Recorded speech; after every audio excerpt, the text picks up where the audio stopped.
Olá pessoal, a aula de hoje é sobre o reino Monera, né? Meu nome é Renan, sou professor de Biologia e Ciências, tá bom? O reino Monera, ele tem algumas características muito peculiares, né? Tá? Eles são procariontes. O que significa isso? Não tem carioteca, não tem núcleo definido. Eu desenhei aqui para vocês o exemplo de uma bactéria, né? Uma bactéria flagelada.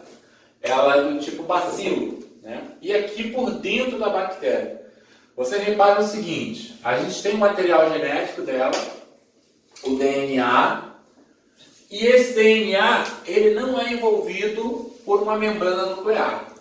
Membrana nuclear é a mesma coisa que carioteca, tá? Então vocês coloquem aí nas anotações de vocês, tá? Carioteca é igual a membrana nuclear. Galera, só lembrando, quais são os 5 reinos?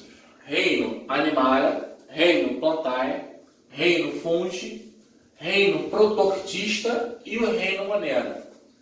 E lembrando, falando mais uma vez, o reino Monera é o único que as células não possuem núcleo. Como é que é? Então eu falei para vocês do DNA, que está espalhado no citoplasma, né? E ele também tem umas organelas, os grãozinhos chamados de ribossomos, né? Essa bactéria, ela é flagelada, né? E aqui eu apresento para vocês algumas características do reino Monera, né? Principalmente das bactérias. As bactérias elas podem ser autotróficas ou heterotróficas. Nós, animais, nós somos heterotróficos. As plantas são autotróficas. O que significa esses termos, né? Trófico quer dizer energia, alimento. Tá? Energia, alimento.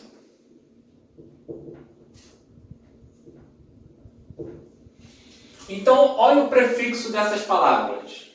Auto e hetero, né?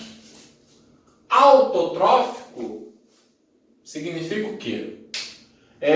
Vamos usar o prefixo da palavra automóvel, que é o mesmo, auto. Eu tenho meu automóvel, eu me locomovo para onde eu quiser, né? Por minha conta. Eu não preciso ficar dependendo de outro transporte público, por exemplo, tá? Então esse auto vem de autonomia também, tá? Hétero. O que significa hétero, esse prefixo hétero? Eu sou heterossexual. Isso significa o quê? Que eu gosto do sexo diferente do meu, né? Então, ó, diferente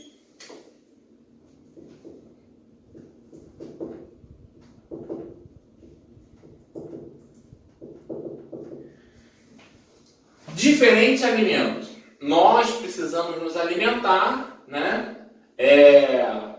Lá no almoço, né? Dos vegetais, de uma carne bovina, de um frango,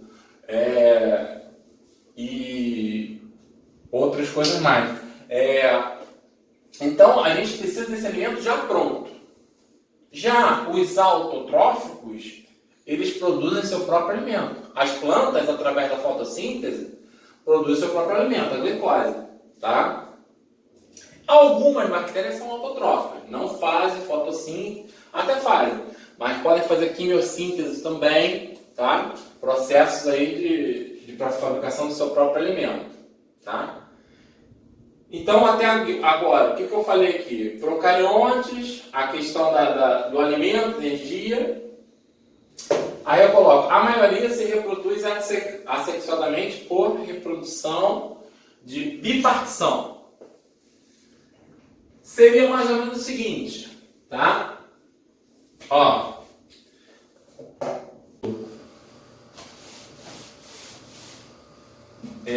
Vou fazer um desenho pequenininho aqui para representar a reprodução sexuada por bipartição. Tá? Então aqui a gente tem um bacilozinho, né, com material genético. E essa célula, ela começa a se dividir. Né? Ó. Na verdade, formando uma nova, né? Esticando um pouquinho.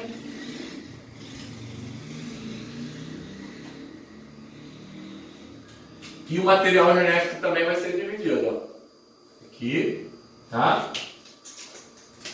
Resultando em duas células.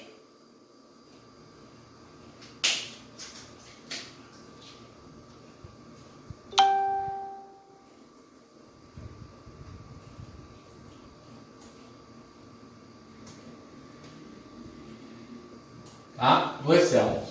Bipartição.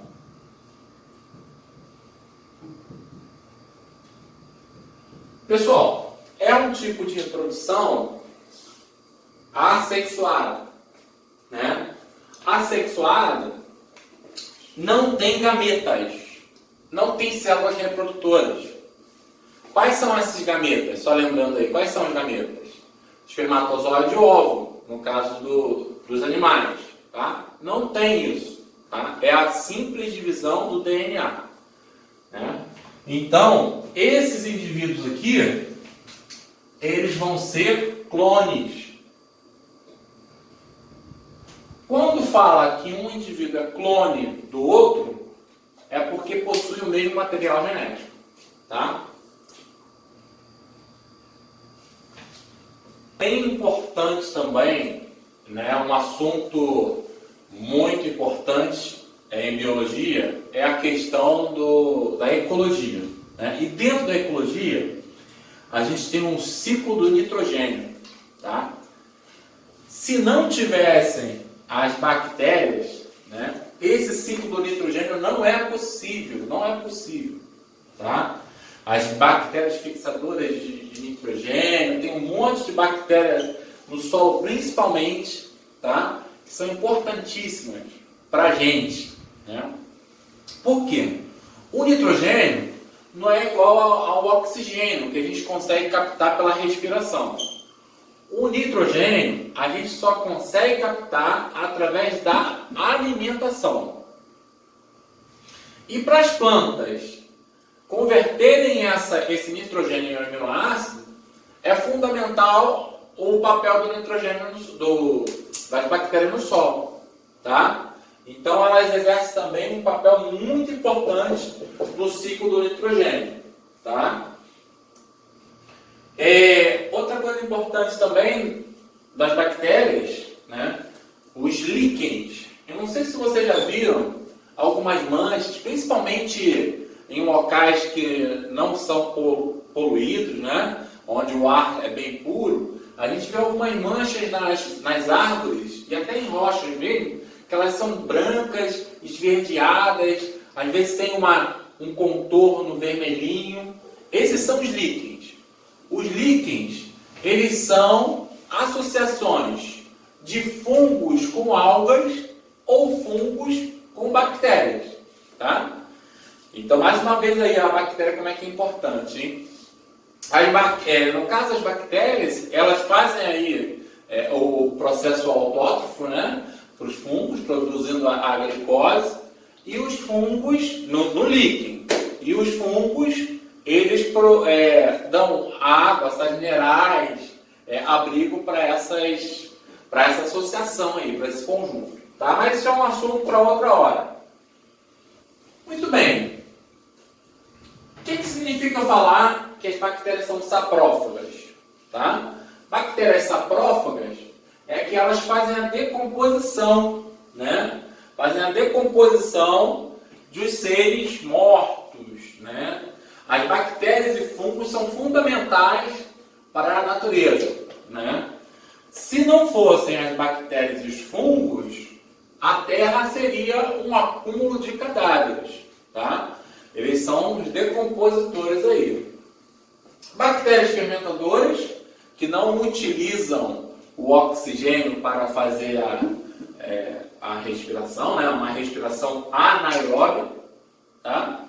E também tem as bactérias parasitas, elas causam doenças, né? Como a tuberculose, a pneumonia, o cólera, tá? E outras mais, tá? Uma coisa que eu acho importante destacar nesse momento também é a classificação das bactérias. As bactérias podem ser classificadas de acordo com a sua forma. Forma redonda, cocos, né? Forma de bastão, bacilo, tá? Que é esse aqui, né? Só que esse é flagelado. Forma de vibrião, forma de vírgula, é o vibrião. Não tem não parece a vírgula do nosso texto lá de português? Ó, espirilo, espiral, tá? Então essas são as formas. Dá uma olhadinha, printa o quadro aí, tá? Esse é o recado aí por hoje que a gente tem